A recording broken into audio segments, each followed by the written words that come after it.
handsome face was beading with sweat. There was a crumpled handkerchief on the arm of his chair, and he picked it up to mop at his skin. He hadn't shaved this morning, or quite possibly yesterday. Grey could hear the faint rasp of his dark whiskers on the cloth. Yes, more destruction.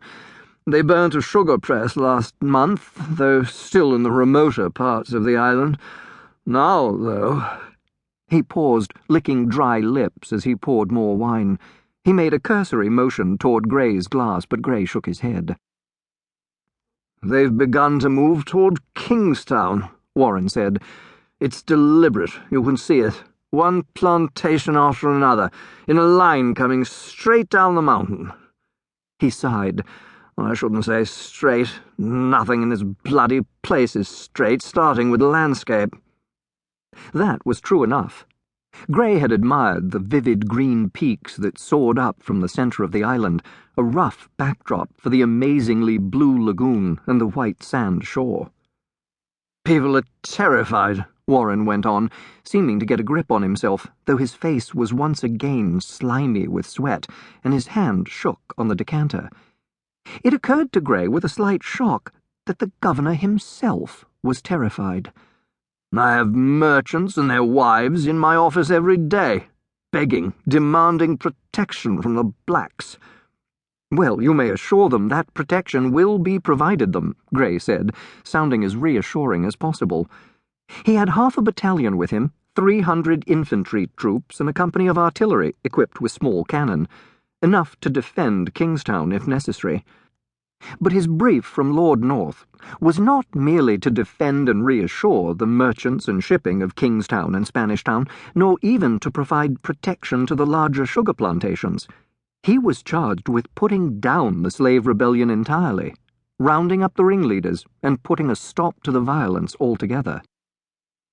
The snake on the table moved suddenly, uncoiling itself in a languid manner. It startled Grey, who had begun to think it was a decorative sculpture. It was exquisite, only 7 or 8 inches long, and a beautiful pale yellow marked with brown, a faint iridescence in its scales, like the glow of good Rhenish wine. It's gone farther now, though, Warren was going on. It's not just burning and property destruction. Now, it's come to murder. That brought Grey back with a jerk. Who has been murdered? He demanded. A planter named Abernathy, murdered in his own house last week. His throat cut. Was the house burnt? No, it wasn't. The Maroons ransacked it, but were driven off by Abernathy's own slaves before they could set fire to the place. His wife survived by submerging herself in a spring behind the house, concealed by a patch of reeds. I see. He could imagine the scene all too well. Where is the plantation? About 10 miles out of Kingstown. Rose Hall, it's called. Why? A bloodshot eye swiveled in Grey's direction, and he realized that the glass of wine the governor had invited him to share had not been his first of the day, nor likely his 5th.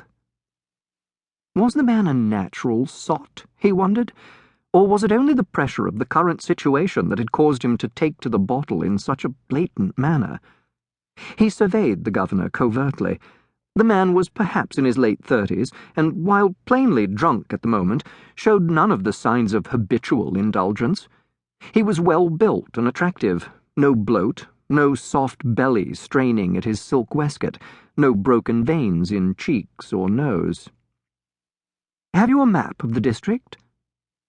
Surely it hadn't escaped Warren that if indeed the Maroons were burning their way straight toward Kingstown, it should be possible to predict where their next target lay and await them with several companies of armed infantry.